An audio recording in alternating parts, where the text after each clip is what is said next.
ध्यान से सुनो, ये जो दुनिया है ये जैसी दिखाई देती है वैसी है नहीं। और जो सबसे ज्यादा दिखाई देता है वही सबसे बड़ा झूठ है। दुनिया में सबसे ज्यादा भगवान को कौन मानता है? गरीब। दुनिया में सबसे ज्यादा नंगे पांव मंदिर कौन जाता है? गरीब। और सबसे ज्यादा व्रत उपवास रोजे कौन रखता है? गरीब। और सबसे ज्यादा देवी देवताओं की तस्वीरें किसके घर में मिलती है? गरीब के।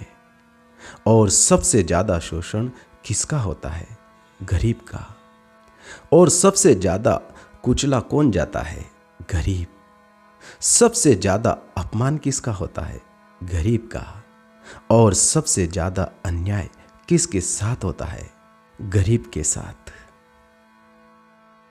अब जरा ध्यान से सुनो, यह कोई संयोग नहीं है, यह कोई ईश्वर की लीला नहीं है, यह एक पूरी की पूरी व्यवस्था है, एक सिस्टम है जो सदियों से चल रहा है। गरीब आदमी भगवान को इसलिए नहीं मानता कि उसने सत्य को जान लिया है। यह बात बहुत ही कड़वी है लेकिन सत्य है। गरीब आदमी भगवान को इसलिए मानता है क्योंकि उसके पास और कोई सहारा नहीं है।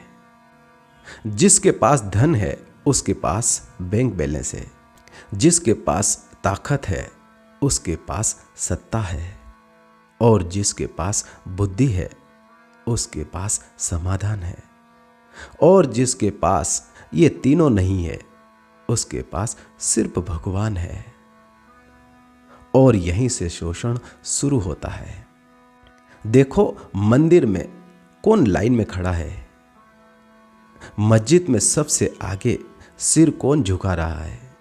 गुरुद्वारे में सबसे ज्यादा सेवा कौन कर रहा है? वही गरीब आदमी, जिसे सुबह ये नहीं पता कि शाम को रोटी मिलेगी या नहीं। और वही गरीब आदमी जिसके बच्चे की आंखों में सपने हैं लेकिन जेब में उन्हें पूरा करने का साधन नहीं है। और जब आदमी के हाथ से साधन छीन लिए जाते हैं तो उसके हाथों में माला थमा दी जाती है। यह बहुत ही पुरानी चाल है। जब आदमी सवाल पूछने लगे तो उसे कहा जाता है सब भगवान की मर्जी है। जब आदमी भूखा हो तो उसे कहा जाता है कि यह तेरे पिछले जन्म का कर्म है।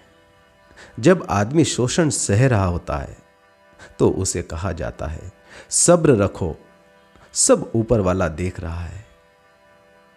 और ऊपर वाला देखता रह जाता है और नीचे वाला मरता चला जाता है।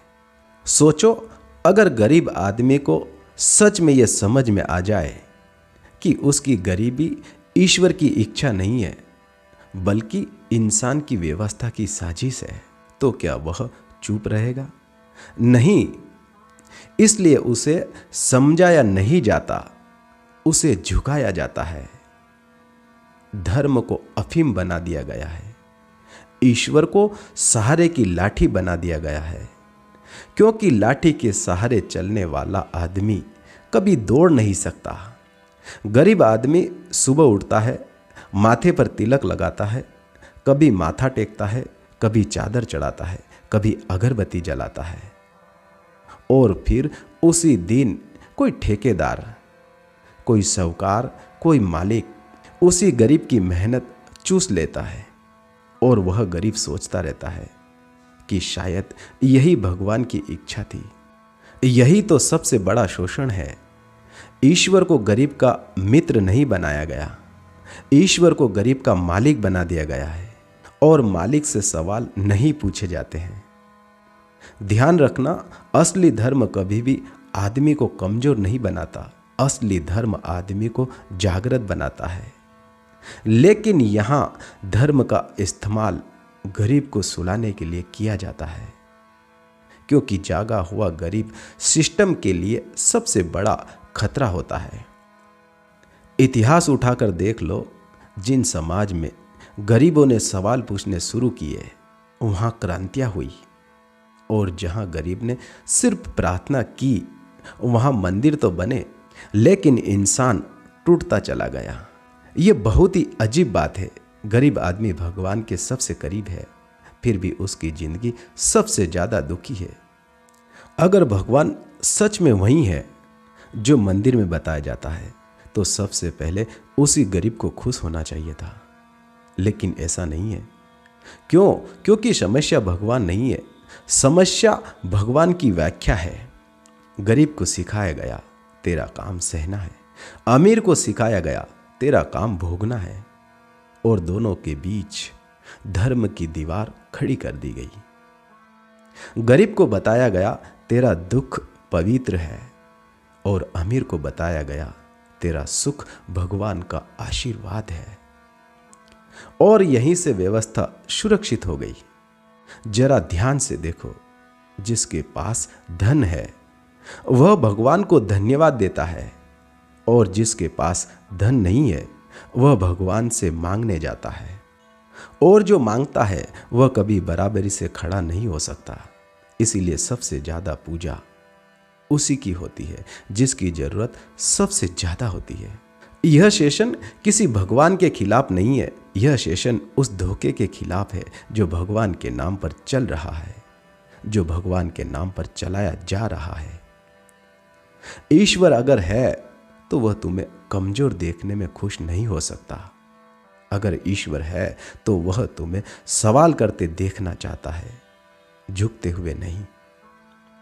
गरीब को भगवान नहीं चाहिए, गरीब को न्याय चाहिए, गरीब को मंदिर नहीं चाहिए, गरीब को सम्मान चाहिए, गरीब को प्रवचन नहीं चाहिए, गरीब को अवसर चाहिए। और जब तक धर्म यह सवाल नहीं उठाएगा तब तक धर्म शोषण का औजार बना रहेगा। इसीलिए सुनो, गरीब का धर्म उसकी मजबूरी है, उसकी खोज नहीं है।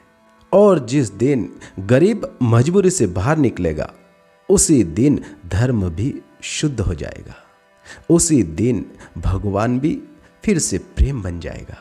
डर नहीं, सहारा नहीं, जागृति। और वही दिन इस दुनिया का असली उत्सव होगा। ये बात गरीब आदमी को जितनी जल्दी समझ में आ जाएगी उतनी ही जल्दी उसकी आर्थिक व्यवस्था सुधर जाएगी। जितनी जल्दी गरीब आदमी ये समझ जाएगा उतनी जल्दी उसकी तरक्की हो जाएगी। मित्रों, आपने मुझे सुना उसके लिए आपका बहुत बहुत धन्यवाद।